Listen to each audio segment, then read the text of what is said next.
Maria, are you there? Can you hear me? Hi, Dr. Tsani. Hi, Yes. Maria, sorry. Okay. So I'm here. Yeah, you found the link. Yes, I found the link. I thought you would send me an invitation, but I just logged in and signed, so no worries. Okay, so should I share my screen or we wait first before? Yeah, let's wait some minutes for a few more people.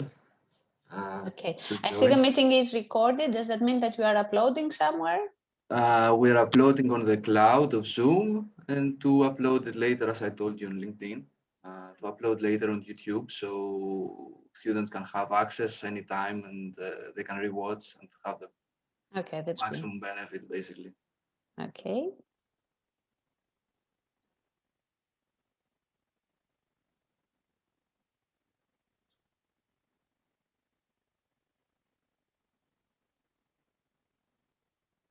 Until more people join, I would like to welcome everyone to our today's discussion titled Sustainable Development and the Oil and Gas Sector, What Lies Ahead. I would like to thank you, of course, Dr. Tsani, for accepting my invitation to come here and virtually be here with us and give this presentation.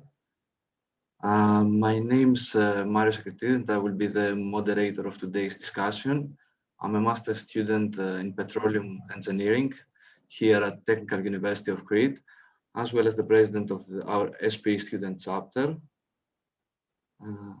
We have about 46 people. I think more will join soon. And in the meantime, I have to mention, of course, that this meeting is being recorded, as we said, and will later be uploaded to our YouTube channel. We kindly ask you to keep the chat professional at all times. But of course, as I remember from the class, Dr. Tsani, I'm sure you invite a lot of questions from the attendees. So please send us lots of questions and we will have a Q&A session in the end. Today's session will probably last approximately 1 hour to 1 hour and 30 minutes.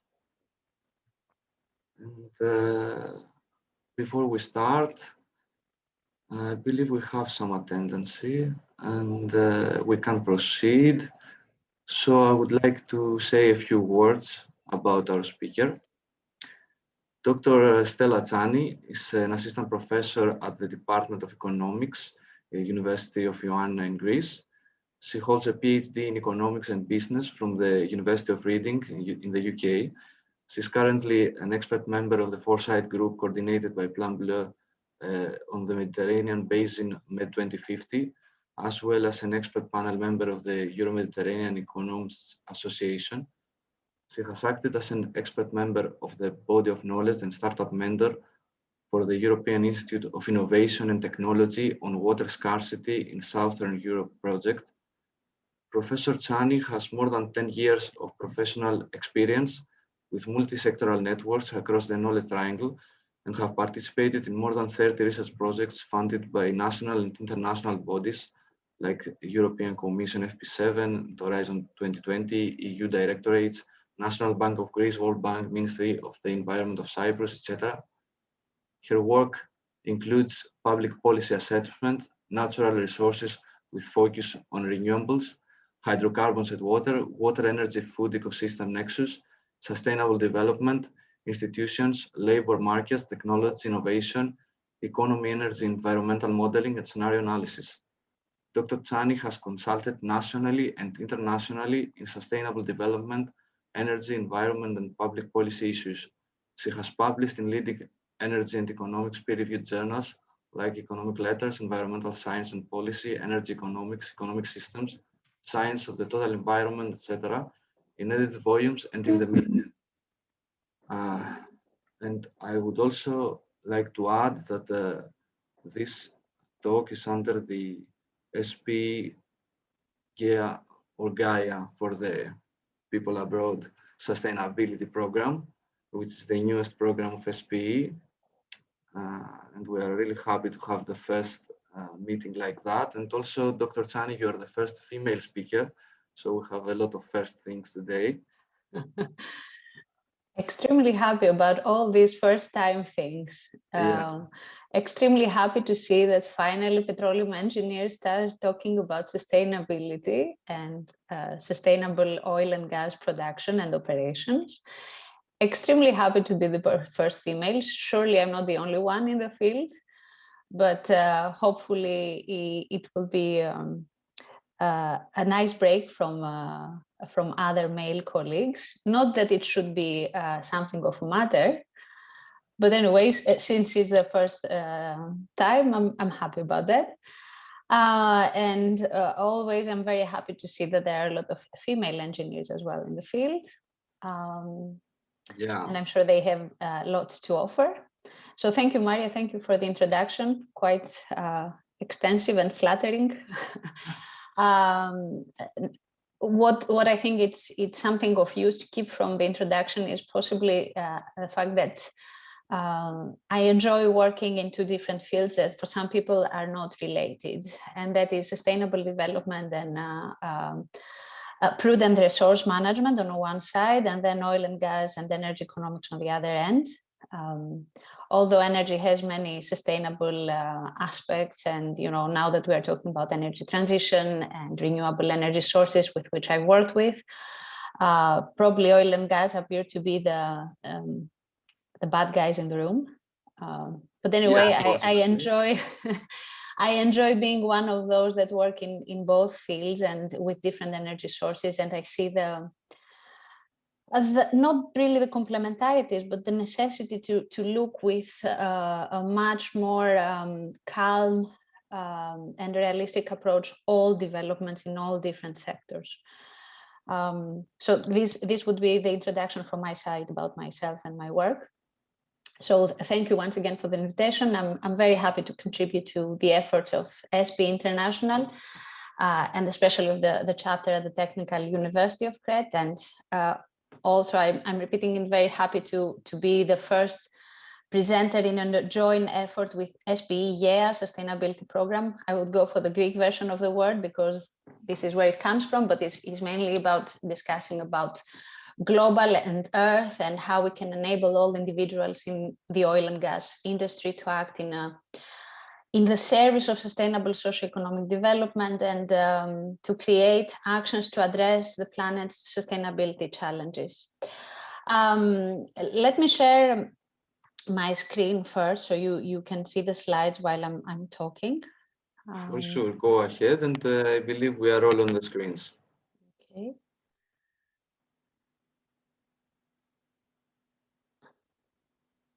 So you should be able to see it full mode. Do you see it full mode? Yeah, I see. Okay, that's good. So I'm taking rid of this. And it seems to be working, so let me disappear. Oops. Okay. I'm an economist, not very talented in IT, but no worries. So my presentation is about about sustainable development in the oil gas sector and focuses mainly on the implications of the global climate action and sustainability transition for the oil and gas industry.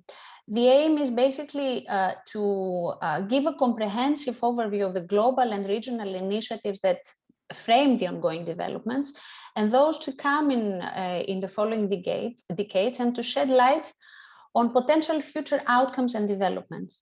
The analysis will try to link the implications and to link to the implications for newcomers and frontier areas of exploration and production like the South and East Mediterranean countries, since the initiative is taken by the Technical University of Crete that has a regional focus possibly. Before I start, okay, I would like to bring to your attention some recent publications and some recent debates on global movements, and to highlight what this presentation is not about. Now, starting with the 2018 special report of the Intergovernmental Panel on Climate Change that calls for measures to limit global warming to 1.5 degrees Celsius, beyond which the reports indicate that the risk of drought, floods, extreme heat and poverty for hundreds of millions of people will be significantly worsened. Now, this report highlights the limited time remaining to act and the immediate need to implement globally robust climate policies and to transform the energy system swiftly and radically. I will not discuss the need to take climate action, neither the human impact or the human driven climate change. The scientific community offers a sound basis and argumentation in favor of taking action that actually my discipline, economics, also offers many socioeconomic arguments in favor of taking action. So this is out of the question and scope of the current presentation, of this presentation. What I want to focus more is on the fact that energy and sustainability transition call for a worldwide decarbonization and move away from hydrocarbons. Now, we have here environmental movements and public calls which worldwide put pressure on governments and companies to act. In their turn, governments and companies take action and plan ahead, keeping in mind current and future energy needs, structural changes that need to take place for the sustainable energy transition, the implication of an even energy transition, carbon lock-in, and the socioeconomic and financial implications of acting now or being a follower in the energy and sustainability transition. All these take place in the presence of high uncertainty surrounding future developments, and possibly the word uncertainty is a key word for today's presentations. So questions like, are we close to the end of oil era? Or will global socioeconomic developments retard the end of oil? What are the implications of the sustainability transition for the oil and gas sector? Is there a place and a gain for newcomers in the global oil and gas arena? These are the kind of questions that form the backbone of today's presentation.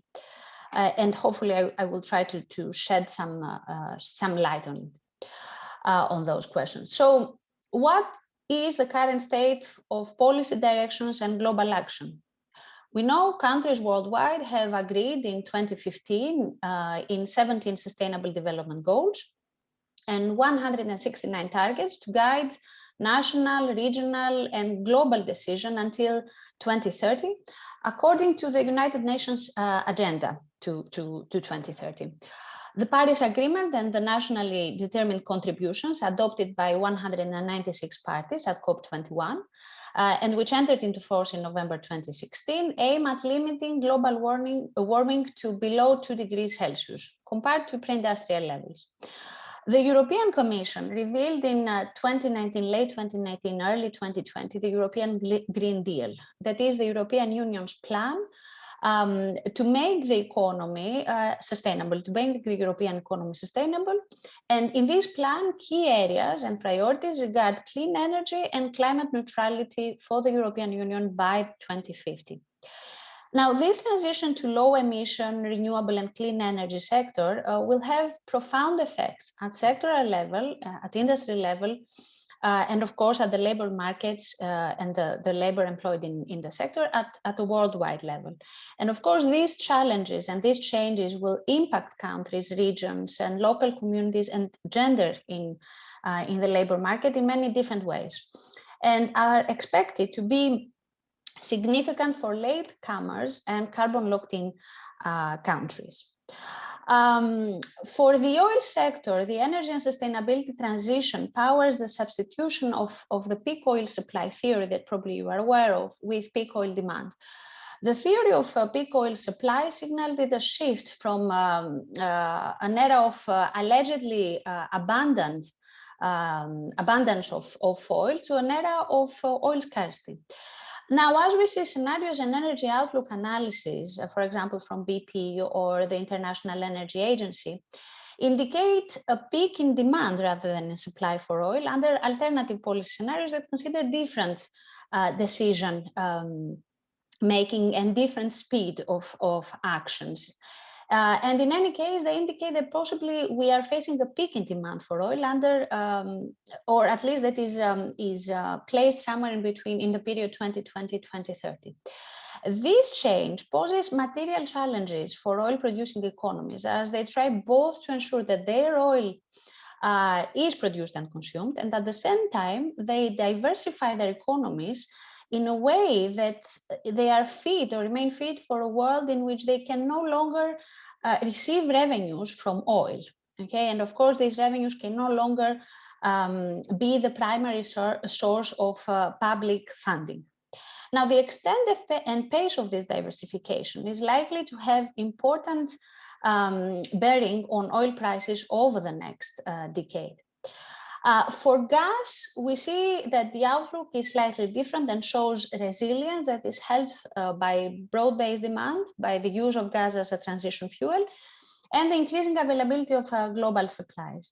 The outlook for gas varies considerably across different policy scenarios, and this reflects the differences in the pace and the extent of the low carbon transition, adding on its own uncertainty that is related to the commitment in the transition policies and targets.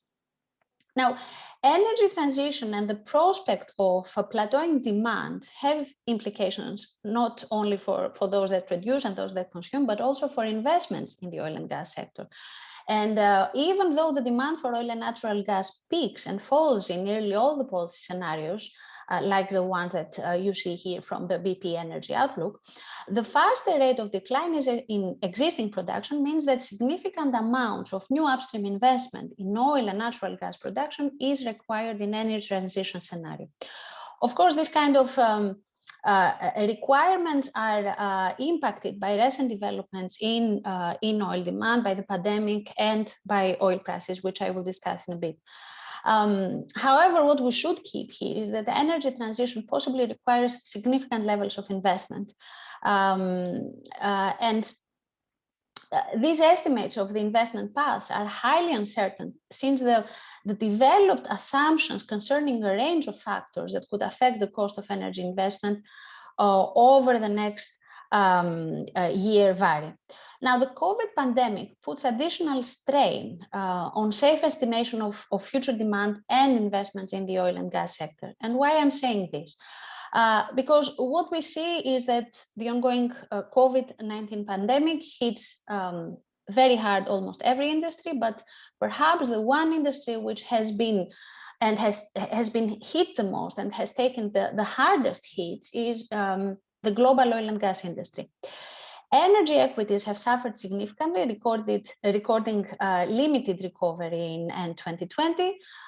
We can see that from the end of June through the end of September, the Standard & Poor's 500 was up to about 9%, the index, while the S&P 500 Energy Index declined by almost 20%. The spread of the virus has forced many oil and gas companies to either stop or slow down their physical operations, and probably you are aware of those changes already. Also, perhaps the most significant impact of COVID-19 that we need to consider is, and actually that gave us an indication of what it means to have a sharp decline in demand, has been the price crash of crude oil between January and March 2020. A reminder that the price went from something above $65 to around $30 a barrel. Now, the pandemic is likely to have significant and persistent impact on the global economy and energy system. While the economic activity is expected to partially recover from the impact of the pandemic in the following years, some effects may persist, and these can be, for instance, related to behavioral changes, and possibly mostly related to behavioral changes. Consider, for instance, that we will all continue to work from home or commute less. And some of these changes, some of these behavioral changes may be well expected to stay rather than restore in the long term. Now, these long-term visions of demand and slow recovery of the sector have an impact on the investment decision in the oil and gas sector. So basically reminding you why it's important to see what is going to be the near-term and long-term impact of the pandemic. An additional important factor to understand the implications of sustainability and the pace and the direction of transition is related to the ownership and the concentration of hydrocarbon resources. In the last 4 or 5 decades, the global industry and the production structure has seen changes and shifts of power from large international oil companies to national oil companies. In many hydrocarbon-dependent countries, think for instance large producers like Saudi Arabia, since oil remains the main source of public revenues, policy making is faced with conflicting objectives and drivers concerning the oil sector and future priority actions. In such cases, policy making and the industry is faced with choosing between oil dependency or oil-dependent economic diversification and implementation of environmental policies away from oil and gas on the other side and related products for future welfare gains. And of course, in the discussion about the outlook of the sector, we cannot disregard the role of OPEC that has a long-lasting impact on the global oil and gas development. It is interesting to see, and I include here snapshots from the OPEC website, the ever-increasing reference to energy transition, to concepts and words like energy transition, sustainability, inclusive transition, and other initiatives and concepts that are key to global and regional actions with the horizon to 2030 and 2050. So it seems that OPEC also recognizes the presence and the impact and the need to consider global climate action and sustainability transition and energy, of course, transition. Now, the speed and reaction of OPEC members to global climate action, energy and sustainability transition has significant implications as OPEC members sit on the largest share of proven oil reserves. And on one side, it may be argued that expecting oil exporters to diversify away from the oil sectors is not only unrealistic, but also suboptimal. And this is something that is debated and is documented in the ongoing scientific research and analysis. And of course, if oil exporters diversify away from oil, someone may argue that they will be limiting the risk reduction strategies, but by not leveraging on their core strengths and their portfolio of assets.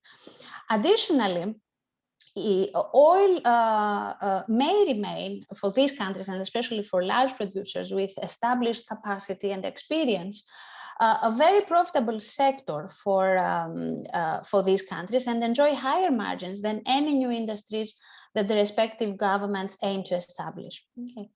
Now, on the other side, we can also think and argue that the possibility of demand-driven shocks for the oil producers, combined with the projected impact of climate change in the oil-rich regions, think, for instance, the Middle East, that is a large geographical producer, regional producer of oil, global rather, not just regional, and the holding of stranded assets provide opportunities for hydrocarbon producers to embrace the energy transition.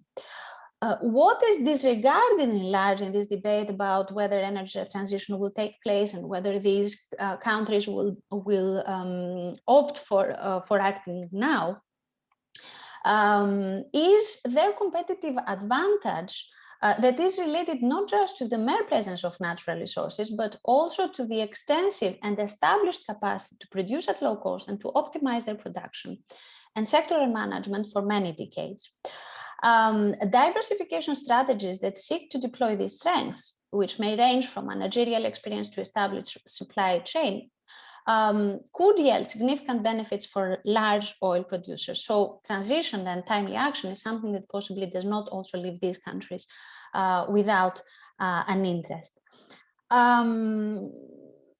Many hydrocarbon-rich countries, and here I will refer again to Saudi Arabia, that is a large producer, but also countries like Norway, stand in a favorable condition with regards to the much-needed capital availability for the green leap forward and for sustainability transition. And this transition poses a prime opportunity for transforming the accumulated oil wealth in their sovereign wealth funds to projects that can have a long-lasting socio-economic impact. For countries that operate hydrocarbon-based sovereign wealth funds, this shift to green investments can have profound implications for their economic diversification and smooth transition to the post-oil area. It should be noted here that opportunities are not just related to policies that move these countries away from oil and gas, but also to policies that promote research and development and industrial policy for a cleaner oil and gas sector. While oil-rich countries may have little incentive to invest in the cleaning of the oil and gas sector of oil as an energy input, large oil producers have strong socioeconomic and environmental incentives to do so. And the cleaning transformation of the sector is related to investments in new technologies that can improve operations of exploration, production, and refining. So in this case, questions should be related to whether large producers or OPEC could coordinate and lead the race for a clean oil sector. Here, a related concern here is also the nature of OPEC oil consumers, the origin and the geographical location of rising energy demand. Data suggests that demand for oil from developed economies has fallen dramatically, but at the same time is increasing from developing and emerging markets. Oil may become less appealing to developed economies with a strict implementation, which opt for a strict implementation of carbon cut targets, but developing countries and emerging markets may fall behind. All else equal, the asset value of oil for oil-rich countries is expected to fall if oil consumers decarbonize their economies over time. This, however, is more likely for oil consumers from the developed world and less realistic for developing countries that are subject to economic and technology catching up constraints. So looking at all these, one may wonder, is there a match between the keywords sustainability, energy transition, and hydrocarbons, or the sector is doomed in the prospect of clean and sustainable future? And it's interesting to see that even bodies like the United Nations provide a detailed mapping of the oil and gas sector to the 17 SDGs, to the Sustainable Development Goals, indicating several areas where improvements and innovations can take place for a sustainable oil and gas sector. In 2020, also, large global producers, including Saudi Aramco, Equinor, BP, Shell, and other large companies have formalized this joint coordinated action to address climate change through the Oil and Gas Climate Initiative. That is basically a CEO-led initiative aiming at the acceleration of the industry response to climate change. The member companies of the Oil and Gas Climate Initiative, which are leaders in the industry and account for almost 30% of global operated oil and gas production, explicitly support the Paris Agreement and collectively invest in low carbon solutions with the intention to lead the industry response to climate change and to achieve net zero emissions as early as possible. This initiative has basically is sitting, or has formed, if you prefer, a fund of more than $1 billion that with the intention to invest, and is actually investing in technologies and projects that accelerate decarbonization in oil and gas, in the industry and in commercial transport. At the same time, we see that large oil-fueled sovereign wealth funds have joined forces with other institutional investors in the One Planet Sovereign Wealth Fund Working Group. The group established in 2017 with the mandate and the aim to accelerate the efforts to integrate the financial risks and the opportunities related to climate change, and to contribute to this smooth transition to the sustainable low carbon economy. So keeping this international image and the efforts and the coordinated actions, one wonders if in the presence of calls for diversifying away from oil and gas, in the presence of such high pressure that traditional large established oil and gas producers are faced with, is there any place for newcomers and frontier areas like the one that we see now entering the game in the South and East Mediterranean countries? And of course, here the promoters or the supporters of such projects argue in favor of a unique opportunity to offer employment opportunities, energy security, sectoral diversification, innovation opportunities. But at the same time, we have a fierce criticism concentrating on the fact that the era of the end of the era of hydrocarbons is approaching, and whatever decision we take, it should be in accordance with the Sustainable Development Goals, the Agenda to 2030, and the environmental and climate and energy targets that not only the global community, but also the European Union has set. So in this reality, it seems that it makes sense, instead of looking at a very long term, and instead of designing and aiming for long-term potential positive outcomes of these projects, to focus more on the realistic vision of a window of opportunity that is presented to these regions that cannot be more than 10, 20 years if all assumptions and scenarios and policy agreements and announced policies for the future are implemented. So given this limited time period, is there something that we can come up with in terms of recommendations for policymakers or those that monitor these developments in the region? And here we need to draw from the experience of other countries that have developed their hydrocarbon resources, but in much better possibly times. And what they offer in terms of experience is the importance of local content policies. Now, this as a term is much more related to regulatory interventions and regulatory requirements with regards to employment or to the use of the local supply chain in the oil and gas projects. Now, when I'm talking about local content policies in the face of sustainable development and energy transition, it has nothing to do with putting in place harsh regulatory recommendations for the operators, but it's basically about forming those policies that will enable transfer of knowledge, transfer of know-how, and adoption of best practices, best international practices in a very limited time period in the projects and in the exploration and exploitation activities that are taking place in the region. And this is because the economic analysis so far indicates that the indirect effects that we can have from the development of these projects are much larger than the direct effects that are related to the extraction and the sale of the resource and the profit that is generated. Now, what is of relevance of these indirect effects and what kind of R&D or know-how transfer of technological innovation we should look for?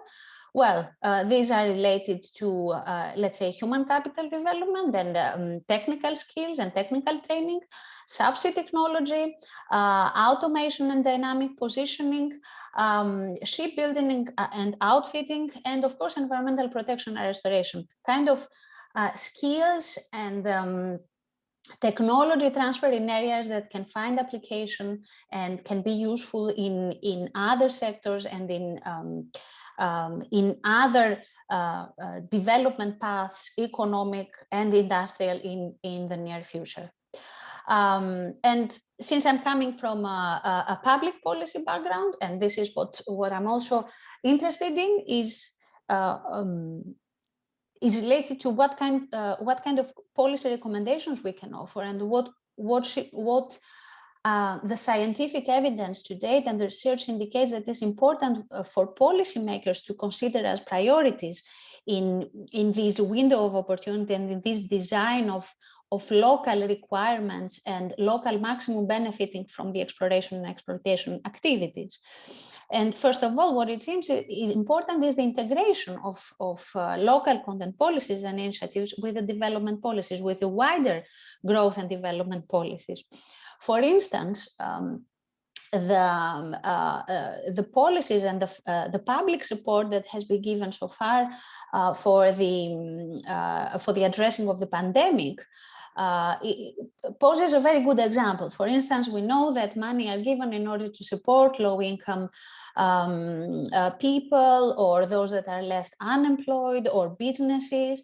Now, it would be very nice to see this kind of fiscal stimulus to be used in order to have a skills upgrade or an IT skill upgrade of people. And many of these upgrades and technological transfers could happen or could relate at least to developments that are happening in the oil, in the energy sector in general and in the oil and gas sector in particular. Also, regulatory interventions should be there in order to address information asymmetries with regards to what is the local capacity to address the requirements and the need of the industry and of the projects that are developing locally. And in this direction, it would be very nice to support the identification of local suppliers or of locally developed goods and services that could be used in the exploration and exploitation activities, but also could be developed in a way so as to be used in other activities as well. Okay, so for instance, as I referred earlier to subsea technologies and cable making, these kind of things will find or will be of relevance and use for developments of, for instance, offshore wind farms in the region.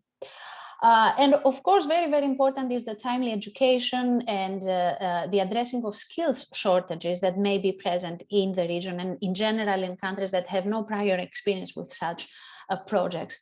And it is usually the case that these kind of projects and the industry will ask for specific skills when the projects are at an advanced level. So it is very important policymakers or those that are responsible for the designing and the matching between the industrial needs and the provision of the education system to consider what will be needed in the years to come.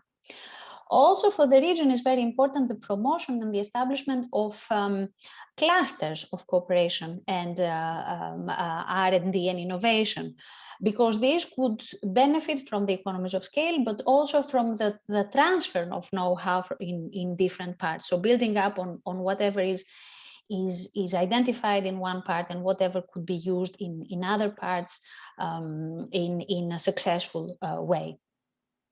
So to keep this short and focused, if I need to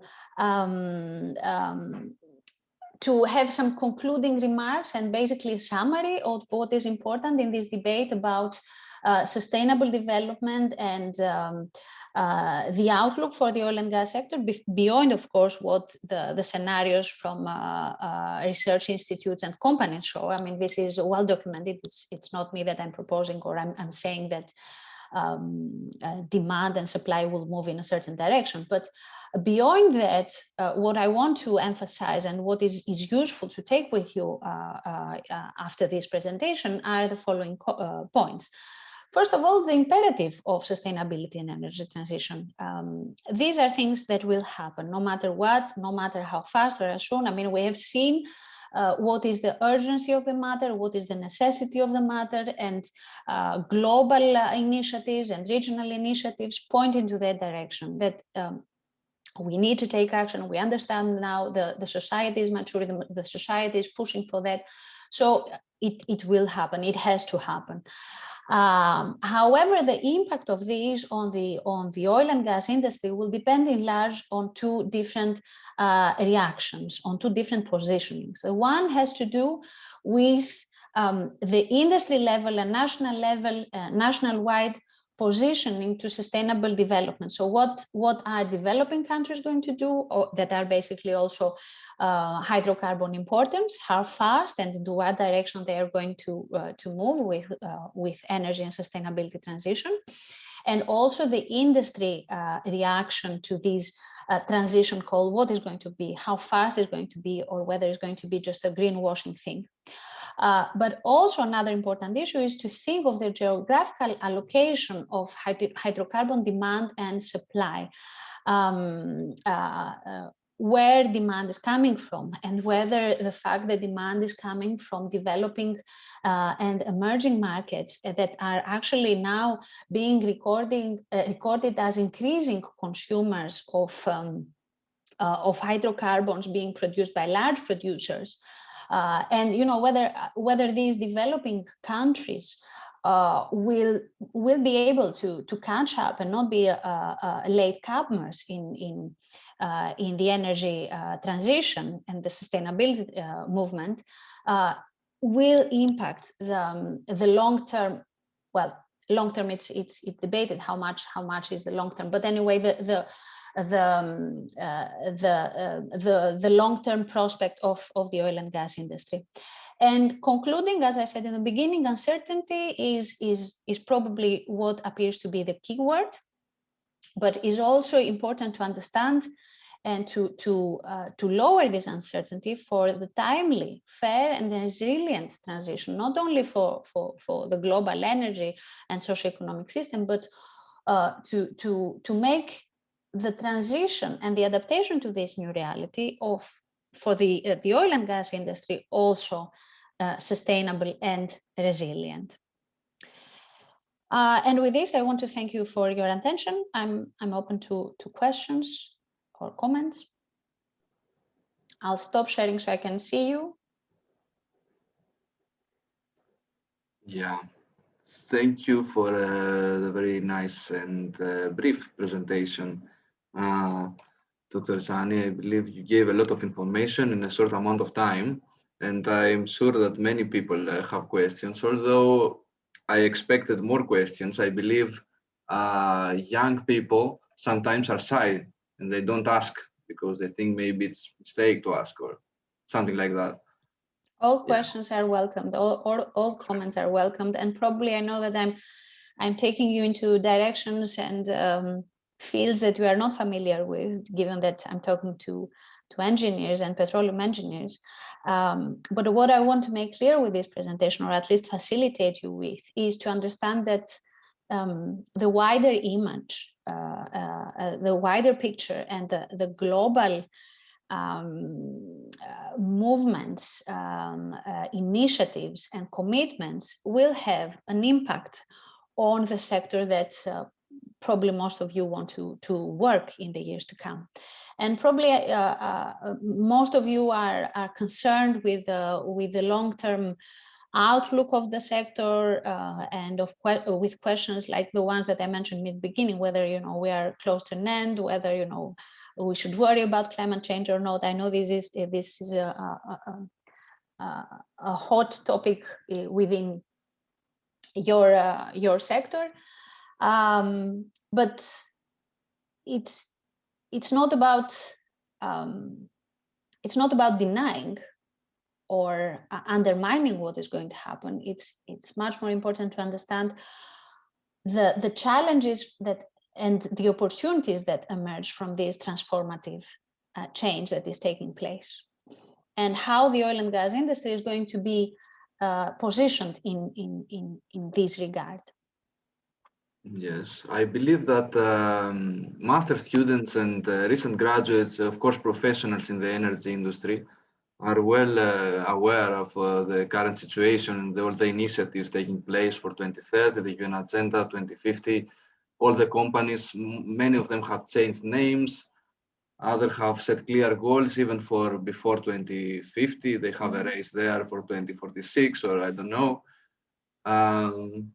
So many people are aware, but at the same time, I believe there are high hopes for the people that are studying this thing, I have some personal questions, but first of all, it's the audience. So I believe that I have to start and thank, of course, Joanna Dunlop for being here. She's the founder and chair of the SP Sustainability Program.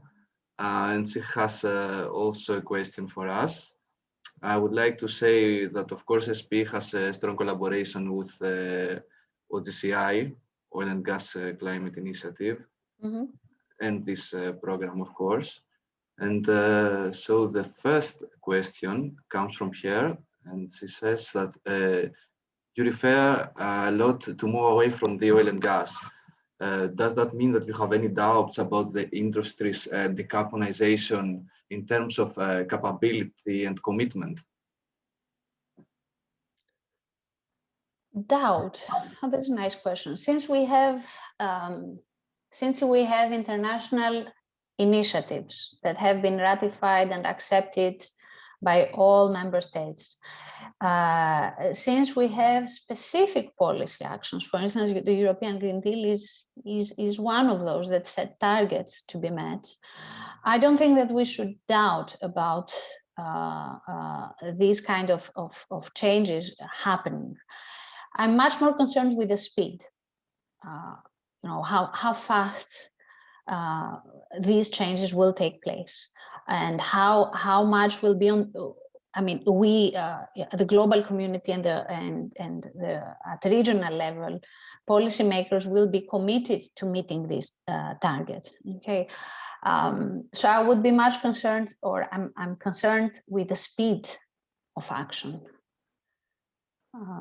I cannot tell for sure. I mean, ideally, I would like to see all these announcement and commitments and initiatives taking, flesh and being implemented. Yeah, I think it's since when? Like since 2015? You mean since the Paris Agreement? It's not as fast as it should have been. You believe? It's not me saying that. I mean, there's a lot of argumentation on how committed we are globally and regionally and nationally to meeting the climate targets, and whether the speed and the intensity of the efforts is enough. And there are reports showing that probably we are not on track to meet the targets, despite developments, socioeconomic developments, despite the pandemic, that seem to put a halt on how much we consume in terms of polluting fuels. So it's not me saying that.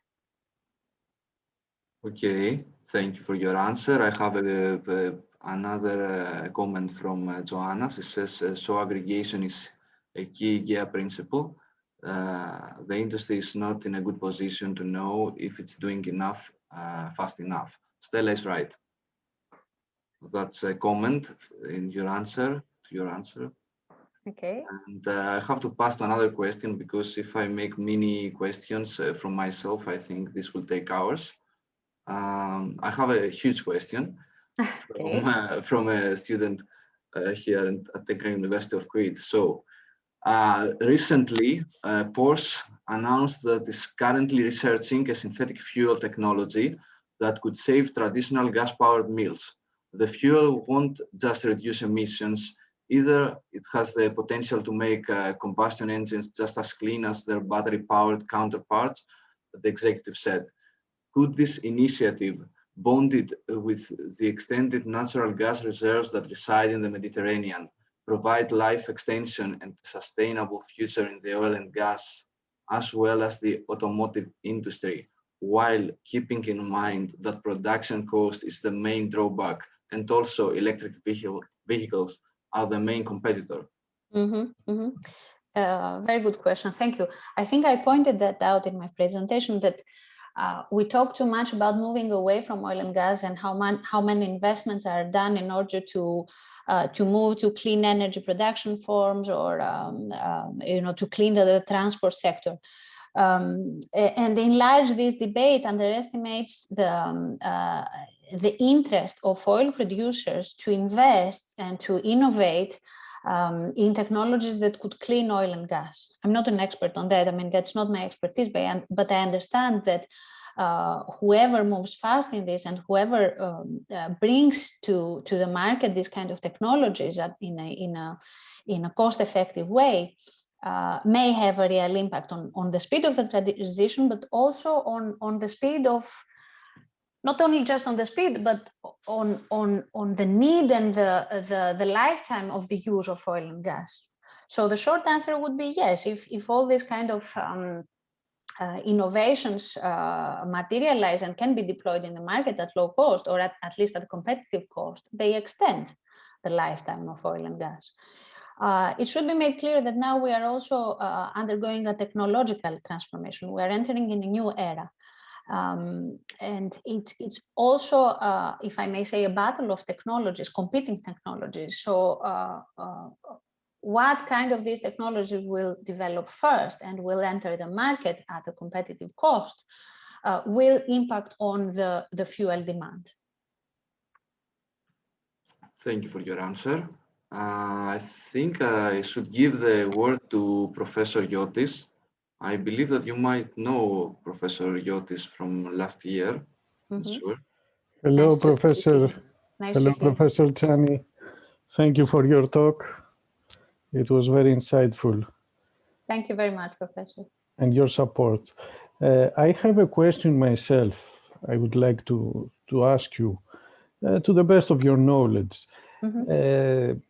The EU, does the strategy of the European Union, of the European Commission, implement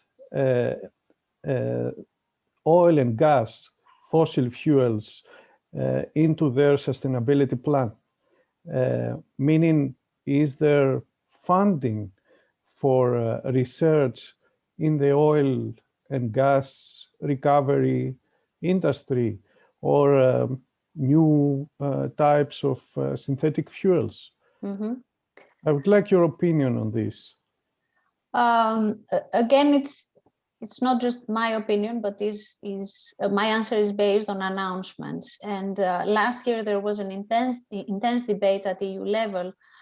See, for instance, the European Investment Bank, whether it will keep supporting projects that are related to conventional fuels.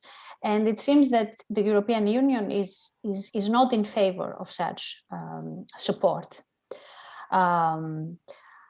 However, given the role that gas may play as a transition fuel, and given the ongoing developments with regards to diversification routes of supply of gas to the European Union and to its member states, it may be the case that there is an inconsistency between what is stated and what is done.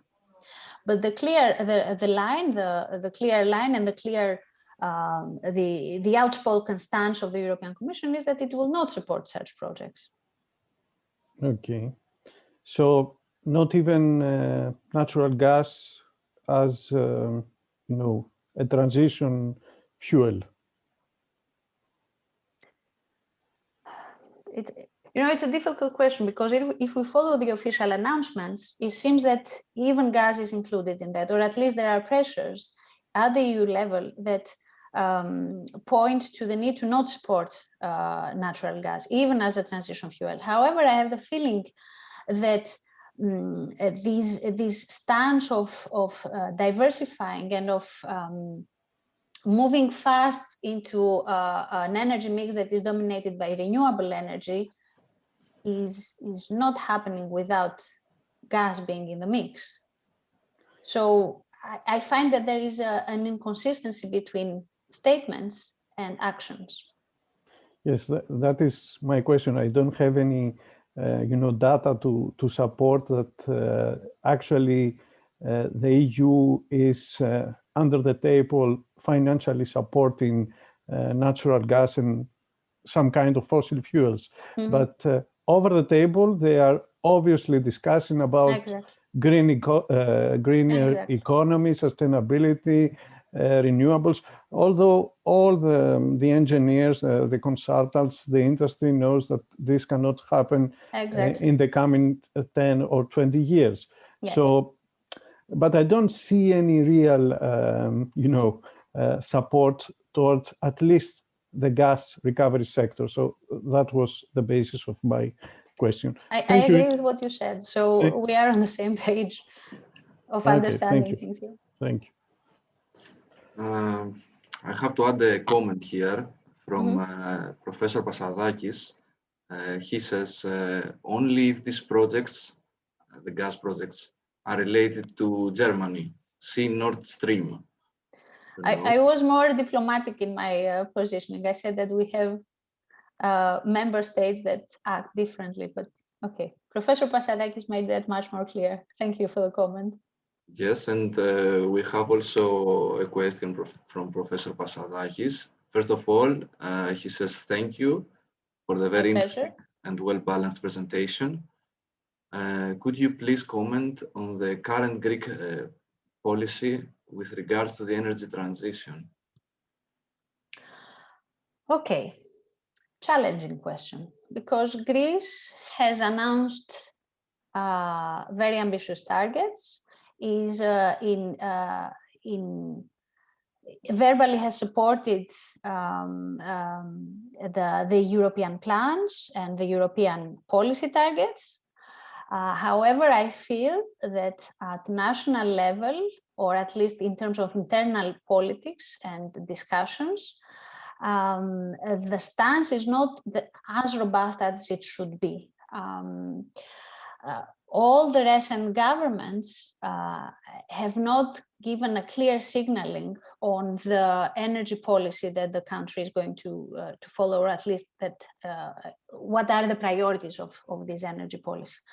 We've seen licenses being given and blocks being given for exploration for oil and gas, and if that happens, and it has happened in the last 10 years, that means that probably oil and gas is on the table in terms of policy making and energy policy in Greece. At the same time, it seems that there is no actual support in terms of overcoming the administrative barriers that could unlock or at least speed up the progress of such projects. At the same time, government officials make too much reference about renewable energy projects. They even talk about offshore wind energy farms. This was the development of the last few days. But still, we don't have a regulatory framework. There is no legislation yet. So too many things are said, but the regulatory framework and the socioeconomic analysis that could prioritize and could say that 1, 2, 3, this is what we are going to follow in the years to come is, I feel that it's not there yet. And of course, government officials are very much concerned about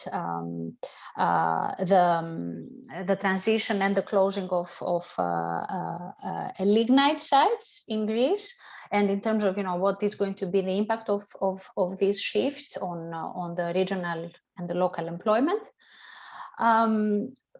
Again, a personal view is that I don't think they have a clear view on how they will surpass such challenges in a way that will create long-lasting jobs and long-lasting structural shifts in the regional economies. Okay, it's not about handing out money. It's about transforming local economies and transforming the national energy system in such a way that can provide long-lasting jobs, can support the local supply chain, can generate innovation and technology locally and at the European level.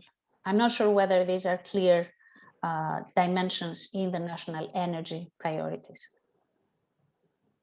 Thank you for your answer. I guess if a professor needs something more, he can take the word or ask us again. And thank you for your question, Professor Passadakis. I would like to add just a bit on that. So I remember you were working for Hellenic Hydrocarbon Resource Management.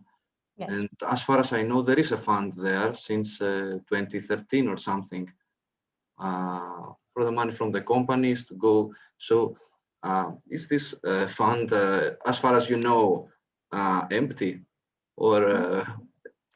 A correction here: the fund is not under the auspices or the management of HHRM, the Hellenic Hydrocarbon Resources Management.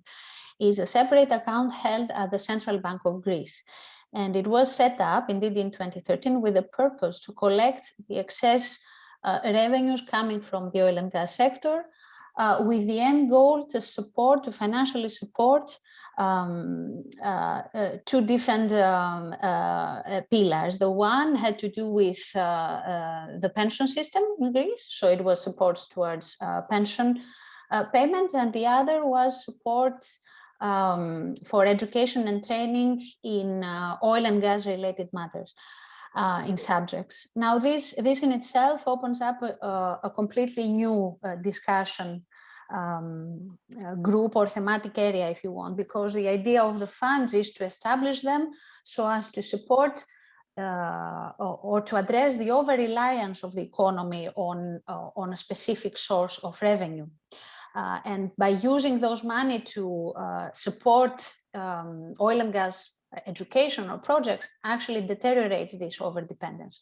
But for Greece, that is not a question, because we have no identified resources, or at least considerable resources that could render the economy over-dependent on hydrocarbons. On the second part, that is about pension payments, again, here we could argue a lot, saying that, you know, this kind of issues for long-term planning or intergenerational welfare, you address them when you have addressed current issues that impede economic growth and development. And that could be, for instance, infrastructure, lack of infrastructure. And in this case would be a better use of oil and gas revenues for infrastructure upgrade, rather than paying the pension gaps, covering the pension gaps. And now, indeed, this fund is still empty. And I think it has much more to do with the fact that there is no guidelines on how the excess revenues will be transferred from HHRM, that actually oversees the exploration and exploitation in the Greek blocks. So how this money will be transferred from the companies, from HHRM to the fund. And the second has to do with the fact that still we are on the process of exploring, so no significant profits or revenues flow into the state coffers. So at least part of those can be transferred to the fund. But it's a good point, because it indicates that basically with this kind of choices, it was a policy choice to establish a fund in Greece. It doesn't really matter, or put it differently, it is important to show commitment to such policy goals, because it's a policy goal here that says that I want to insulate my economy from oil and gas, from excess revenues, from price volatility, from over-dependence, and all other related issues. So I established a fund. It is very important to stick to the commitment, even in the times of low oil revenues, low oil and gas revenues. So even if we have €1 in excess that can be transferred to the fund now, it could make sense, or it would make sense to transfer it now, just as to show commitment and to put in practice and overcome basically operational challenges that have to do with coordination of HHRM and the fund, let's say, and the ministry that oversees the developments, rather than waiting for the large revenues, if they materialize, to come, and then see how we're going to manage them. So again, short answer to your question, the fund belongs to the National Bank of Greece. It's a special account held there, and for the moment, as of now at least, it's empty, as no transfers have taken place, at least announced transfers. Okay, you perfectly covered it, I think, and also Professor Posadakis really enjoyed your answer. Thank you, Professor. Fully covered him. I have another question from a student here at the university, at our university. What will happen with the people who work in the oil and gas industry? How will energy transition affect them? Will they be able to keep their jobs? I think this transition will impact those as probably a bit more in a more intense way, but it will impact as this kind of new technological era and transition impacts other sectors of production as well. So it's a matter of where exploration and exploitation will take place in the years to come. And it seems that possibly those that are in a preferential position, or at least at a better position, are the countries that have a long experience with production or that can produce at low cost. So in terms of employment opportunities, I see them coming in those countries, to the extent though that they can still find markets to sell their products. So the employment prospects in the sector depend very much on how demand is going to evolve. It doesn't seem to be an easy thing to get a pension from the sector. The outlook that seems uncertain. I wouldn't say gloomy, but I would say definitely uncertain for the years to come.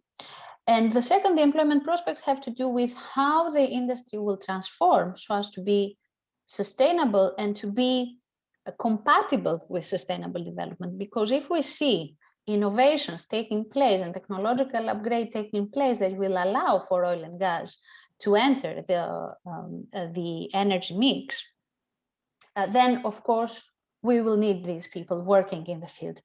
But they can be able to work in the field through constant skills upgrade and education.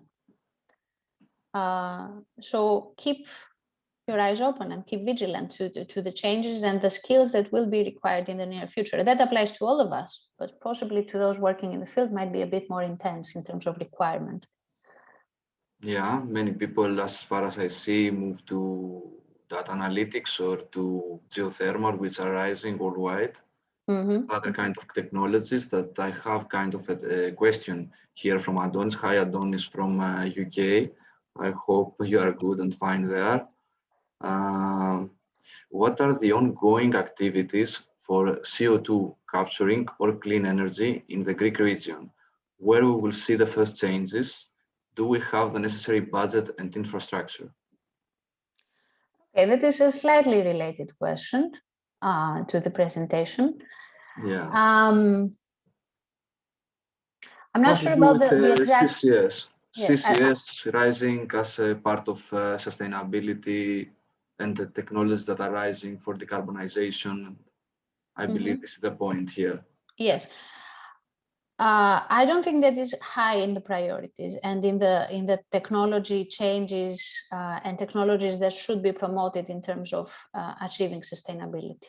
I'm not aware of the Greek energy policy in this regard, so I'm not definitely the most well informed in this aspect to comment. But looking at from a global point of view, I think that, and it's also shown in the slides that I shared with you earlier, that these kind of technologies, CCS and and storage, are those that are receiving less investments. In Greece, you mean? I have the global view. In Greece, I'm not aware of such things. We might have. No, I'm not well positioned to answer this, but I'm not aware of such investments. Me too, I'm not aware of something, but maybe someone from the audience can fill us in. I don't know if there is any new thing happening in the Greek territory about CCS. Next question comes from Ioannis Tsanas. Are these pipelines that they plan to construct in the East Mediterranean and East of Europe, German-Russian pipeline, have to do with all these rising tensions in these areas? Are these pipelines less pollutive and more economic than carrying the oil by LNG tankers or other means?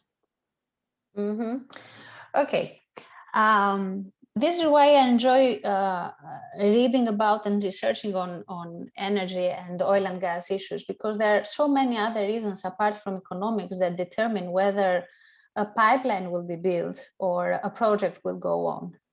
And energy security is an important factor that enters the decision-making process. To the best of my knowledge, many of the pipelines and the projects that are near completion now don't make sense from an economic point of view. Are other reasons also that enter and support the completion. It might be because these are considered sunk investments, too close to completion, so really no point in backing, in stepping out. Geopolitics, energy security. So I think we should also look at all these other determinants that push towards completion or building of new pipelines. I'm not sure whether economics alone would justify the building or even the completion of new pipelines. Maybe the geopolitics has to do something with that, I don't know, as well as the economics. I guess I will not get an answer for that online. It might be. I don't want to comment on that because it's not my area of expertise. I understand. But from my work, I understand that all these play a part in the decision making. I stated clearly that many of these projects don't make sense from an economics point of view and financial point of view. For sure. I have two comments that I want to share. We have Paul with us, and I think you're from sustainability, from SP. He agrees about the constant skill upgrades that are totally needed in the O&G sector, even in normal times as well, because oil and gas employment responds so strongly to market fluctuations, as he says. Yes. Also, Professor Pasadakis has a comment to the point about CCS. He says, please think about Etna volcano when talking about CCS, meaning, I guess we all understand what he means. This is a comment that, of course, I want to share. There is another, actually, I have to say it's pretty good that we have a lot of big Q&A because it's really interesting. I remember, actually, I have to say that at the master, it was maybe the most interactive course. Your course was the most interactive for sure. Thank you for your kind words, my dear. Yeah, for sure. It's not kind words, it's true, it's honesty. Thank you. So another question from a student here at our university. Is the transition to alternative energy resources a form of economic warfare? We have seen countries that are independent of those resources applying restrictions to other countries who are deeply dependent to conventional one in order to keep them poor. What are your thoughts on this? Okay.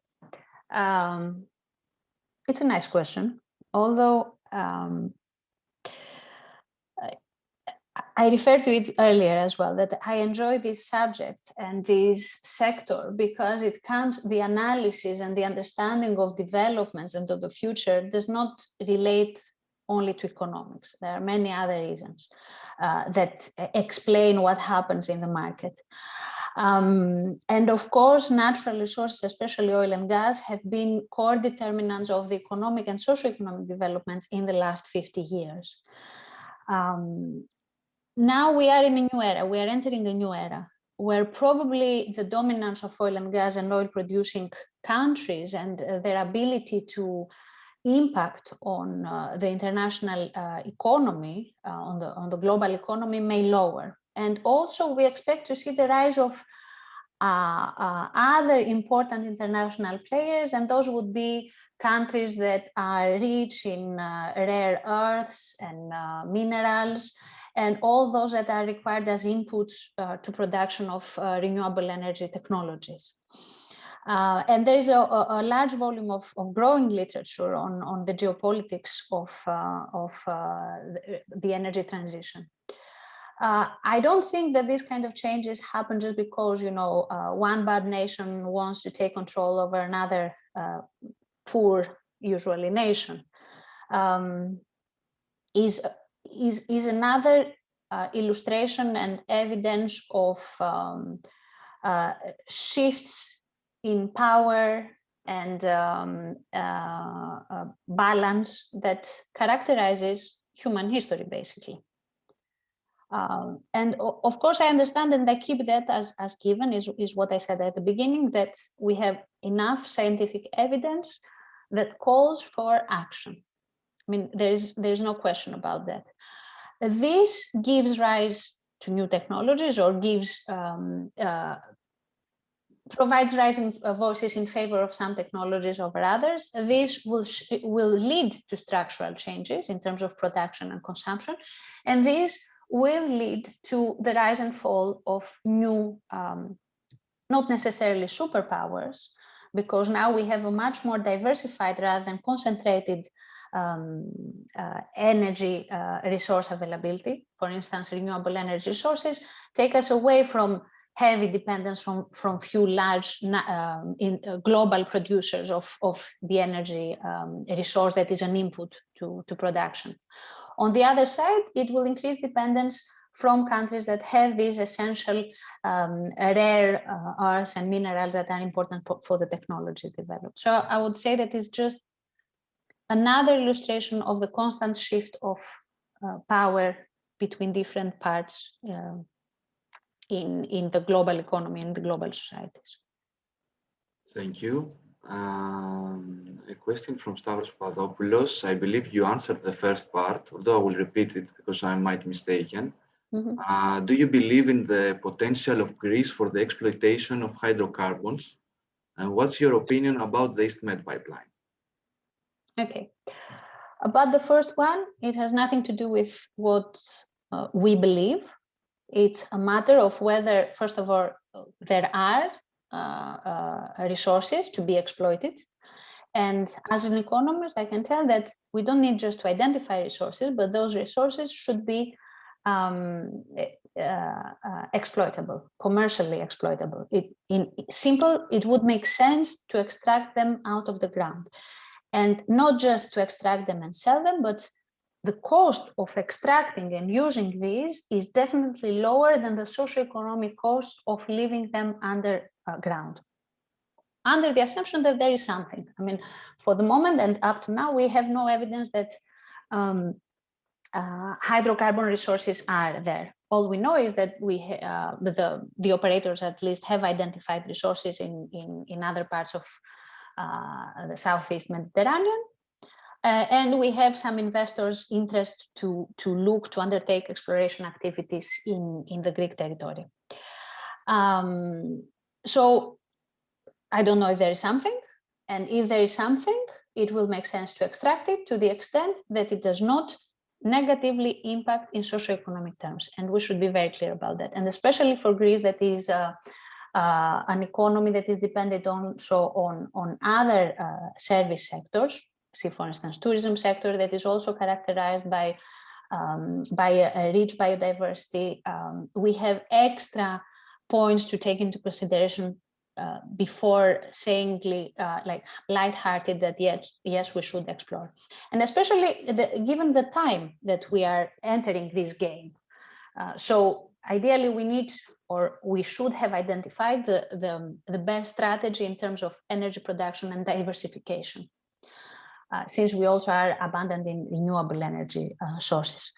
About the second, about the pipelines, as I said earlier, all these kind of projects make sense to the extent that there is enough input to go through the pipelines, and there is enough demand to justify the cost of production and to secure the lifetime operation of the pipeline.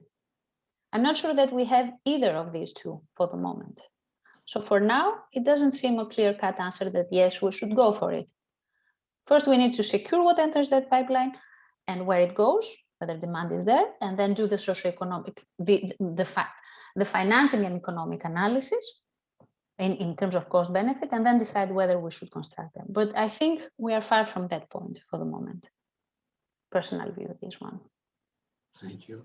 You know, for years, except the oil and gas industry, the mining industry had a lot of allegations. So I have a question that has to do with that. Okay. Dimitris Tsakiris is asking, how do you see the future of mineral resources and especially the professions directly related to mining and the production of materials from mineral resources, as we already see that dynamic movements are made related to nickel and cobalt, and they're using batteries, electric batteries, see Tesla, see NIO, yes, I guess, yes. companies like that. Again, I would refer you to all this literature about geopolitics and where these minerals are identified and how the rise of renewable energy technologies will impact the demand for specific metals and minerals. And actually, this is a good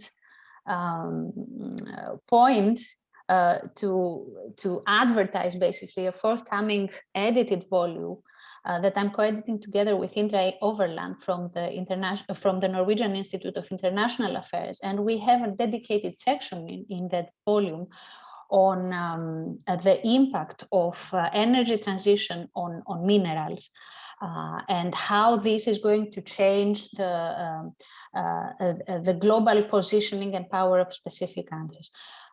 I don't see that there will not be demand at global level, at least for mining activities. However, these are also subject to sustainable transformation. I mean, they need to lower their environmental impact and need to comply with updated environmental standards and socioeconomic standards. But again, as a non-expert in minerals, but following the discussion that we and the work that and the research we did for the book, I can tell that there is a future, but definitely a future that calls for a transformation, a sustainable and resilient transformation. Okay, thank you. Another question, basically, it's clearly your view. What's your opinion? What form of energy should Greece use more? It's from a student, of course. Okay. I understand the need, and this applies to all of us, to find someone to tell us what is the best thing to do. In terms of energy, we need to consider many different things, and these have to do with energy security, with the environmental impact, with diversification, with the economic impact and the employment impact of the different technologies. Greece is in a favorable position because it has an abundance of natural resources that could support renewable energy production. But these also do not come without socioeconomic impacts, and in some cases this can be severe. And we have experienced in Greece intense opposition from the local communities to any kind of project, whether it's renewable, whether it's conventional. It should be made clear to all of us that we need energy. Okay. I mean, we turn on the lights, we work with our computers. I don't see any one of us wanting to shut down all these and stop consuming electricity. And we need to decide how we're going to get this. The experience so far shows that if you have diversified resources, then possibly you are less exposed to one single large producer. And this single large producer can be a source of risk that is related to environmental conditions, that is related to geopolitical conditions, to economic factors, to many different aspects. So ideally, I would go, or I would propose for a mix, a balanced mix that takes into account all the socioeconomic and the environmental impacts. Whether there is a place for hydrocarbon or not in the mix, it's a matter of very thorough analysis. Personally, I think that we should be very, very critical with regards to the development of conventional energy sources in Greece. And probably this might not sound good to you. But when I mean critical, I don't mean necessarily not developing them. I mean aiming for being a front runner, a leader in developing these resources in a very clear way. So all these kind of innovation and R&D and efforts that are done in order to clean the extraction activities can be implemented on the assumption that the financial the figures and the economic analysis justify something like this to the front runners. And if we do this, we make it in a way that we maximize the positive impact on the local communities, on the environment in this window of opportunity that we have ahead of us for the next 10, 20, 25 years. Okay. That is my opinion. Okay. From some slides that you showed about the consumption and the future of energy demand, I feel that the, let's say, dirty energy is pushed to the third world countries, I would say. Yes, unfortunately. That's what I feel. And Europe wants to be more clean. What do you believe on? Because we have to take always into consideration the numbers, the population rising, and it will still keep rising. And because there are not any regulations, as far as I know from that. And people will have energy needs higher and higher, and population rising. So how we need, I believe we need oil. I believe in the mix. My opinion is that there will be oil, and there will be more gas than oil, and renewables, of course. But what's your opinion about basically putting our problems to other countries that we don't care? It's another continent. Very good question, Maria. Thank you. I think I pointed out that this exactly danger in my slides. I said that earlier that it seems that fast energy transformation and transition is a matter of concern for the developed world, that we can afford, and we also have the financial and economic ability to invest in these new technologies and to deploy them. This is not that easy for the developing world and for the emerging markets.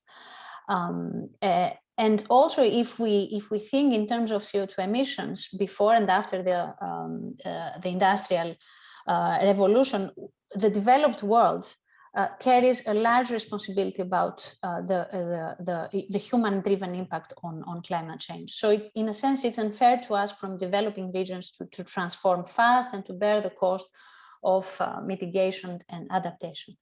However, we cannot just simply leave oil and gas, and especially polluting oil and gas, to the third world, because they may well consume oil and gas, but the impact will be felt in the developed world as well. Okay, the temperature rising, climate change effects will be felt no matter who causes or who does not take action towards climate change. So I don't think it's that clear cut that, you know, we leave oil and gas for those countries.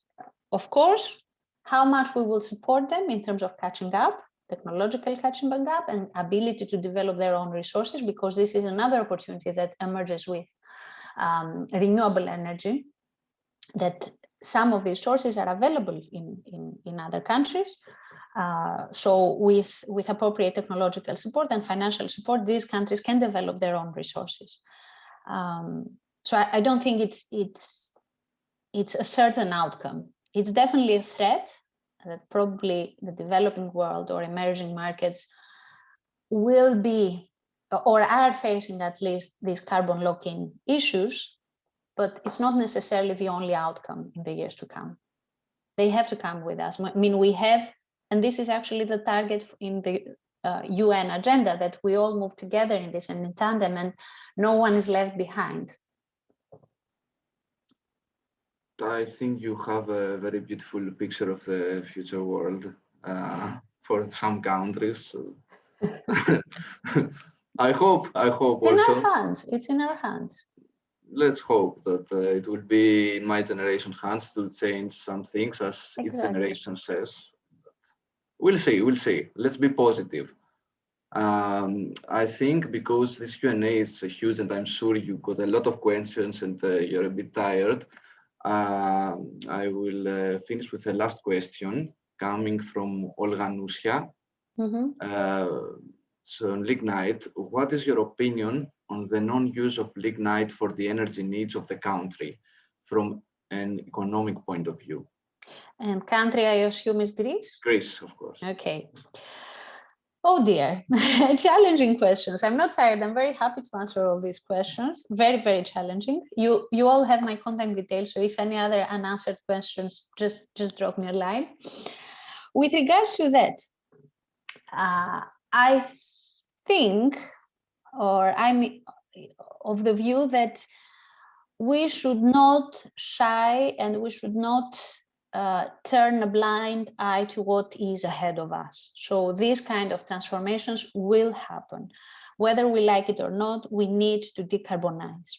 So sooner or later, we will have to work towards that direction. However, these kind of decisions or actions should not be taken lighthearted and just for as I said, greenwashing or just political, how to call it? These should not be things to just surprise or entertain third parties. These are very serious decisions with real socioeconomic impacts. Okay. And I hope and I wish that all these decisions that have been taken in the last years in Greece with regards to closing the and non-use of lignite are based on very thorough socioeconomic analysis, and not just they are not just taken in hope of just larger use and attraction of EU funds. Okay, because now we need to change also the model of development. It should not be just a subsidized development or a consumption-driven development. It should be a model of real structural change that will reposition and show the true pillars, industrial pillars, that can support the Greek economy. Thank you. Thank you for all your answers and for being here today with us. I believe it was a great Q&A session and a very, very good presentation. Maybe you made some people mad, who knows? That's always good. If it's mad, someone, if it's happy, we need the extreme feelings in this kind of sessions. I have to say that I enjoy my private chat with Professor Vasadakis. I believe we are like-minded people. And I want to share also that tomorrow, California, the SPE there has a session, SPE session, sustainability about geothermal. And with Tony Zamora, who's here with us. Thank you for being here, Tony.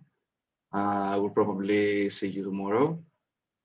And thank you again, Professor Tsani and everyone who were here with us.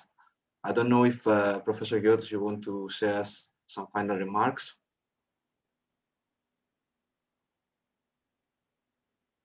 Professor Giotis?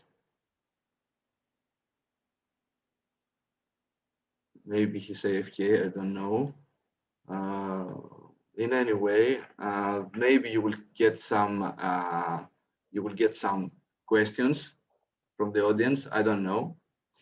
In any way, thank you so much for being here with us, for accepting our invitation, and for letting us record this session. And we will later upload it on our YouTube channel so people can rewatch it, be mad again or be happy again, depends how you see it. I really enjoyed it and the Q&A session. And I wish to everyone a good night. I don't know if you have any final remarks, Dr. Tsani.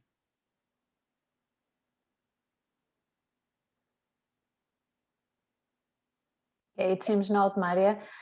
I take the opportunity to also thank you for the invitation. Keep up the good work. And just as a final remark, we should not